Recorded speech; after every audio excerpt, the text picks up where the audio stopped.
嗨，这里是 D-Min Studio， 现在时间点是2024年。那在2023年的时候，有一些厂家寄了不少的半音阶口琴来给我测试，请我给他们一些回馈，一些意见。那有少部分的口琴其实是我自费购买的，也就是我个人有兴趣的。那在这众多的口琴里面，其实有一大部分是入门级别的半音阶口琴。那这些入门级别的半音阶口琴，它的价钱都大概在台币5000块，或者我们说人民币1000块、1100块以下。那这个区间我都会把它归类为就是入门级别的半音阶口琴，有你所需要的花费。所以我们今天不讨论每一把琴价值多少钱，我们单就它的音色以及性能表现来给大家一些选购的参考。那亲友们最关心的大概就是音色，所以我们先进入这个音色盲测的环节。那这些口琴都是我调过间距的，它会比较符合我个人的吹奏习惯。那我也挑了一些简单的片段，琴友们常吹的这个中音以及高音，来给大家示范一下。那你可以想象一下，你理想中的琴款跟你想象中的声音，它是不是有搭在一起的？好，那我们就开始吧。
一把入门琴它有一些条件对我来说是蛮重要的，它才会让我愿意给我的学生使用，或者是我推荐给一般琴友去使用。第一个当然就是它的按键顺畅度要够，在吹奏不同调性或者是快速音群的时候，它可以让你流利的操作，这个蛮重要的。那再来是第二点，音色它不能太独特，因为对于入门的人来说，如果有一个独特的音色，其实你会有点难判断是它的嘴型问题，还是口琴所产生出来的特别音色，所以我会比较推荐中性的音色给入门的这些玩家们。那再来就是有足够的音量，你在吹大小声的时候，张力可以稍微做出来，我觉得这蛮重要的。那还有音准的稳定性，有些口琴它在吹小声跟在吹大声的时候，音准会差很多，这个是一个问题，就是你在当你开始有一些能力可以演奏一些比较困难的乐曲、比较大张力的段落的时候，你就会发现它其实是蛮困扰的。好，那再来，我一直在强调的是，半阶口琴一定要做到水准以上的气密性，这样你才可以忠实的反映出你所做出来的音量变化啦，或者是音色变化，或者是甚至讲深一点，就是一些技巧的运用展现。那再来就是，如果当你曲子变长的时候，气息的分配，所以如果一把漏气的口琴，它其实是会让你在吹奏的时候产生很多问题，或者你没办法发现这些问题。好，那最后一点就是这些品质到底有没有稳定？每一批的入门琴在出产的时候，会不会有一批特别好，有一批特别差的问题？因为当你手上的这些学校、这些学生数量够多的时候，其实你不可能帮学生去维修每一把口琴，所以你一定要买到一个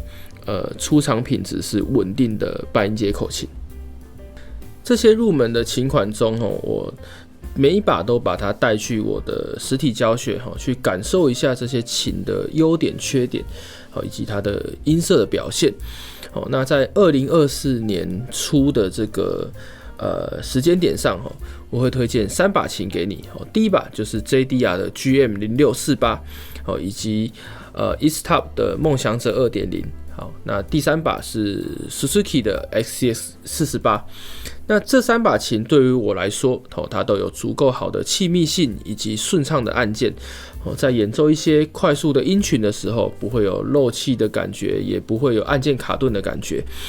那它的簧片表现以及音色的表现，我都觉得还不错，簧片够灵敏，然后音色也不会太奇怪，或者是我们甚至说有些音色太薄，都比较不会有这样的状况。那如果你跟我一样是在台湾的话，这个 Suzuki 的 SCX48 维修是相对方便的，因为它在台湾的多数口琴商店都可以帮你做维修。基本上这几年，其实我已经不太自费花钱去购买这些入门级别的半音阶口琴，所以如果没有在这个影片里面的，大多数就是我没有太大的兴趣，所以我也没有花钱购买。那或者是我手边没有，那最少的可能其实就是不小心被我吹坏了，所以我没办法来录一些声音的样本给大家听，所以就没有加入这一次的评测。那在未来如果有厂商觉得这系列的影片蛮有趣的，想要寄一些测试的口琴，让我加入这些比较，那也欢迎你联系我。好，那这次影片就到这里，这里是 D-Min Studio， 我是大明，我们下次见喽，拜拜。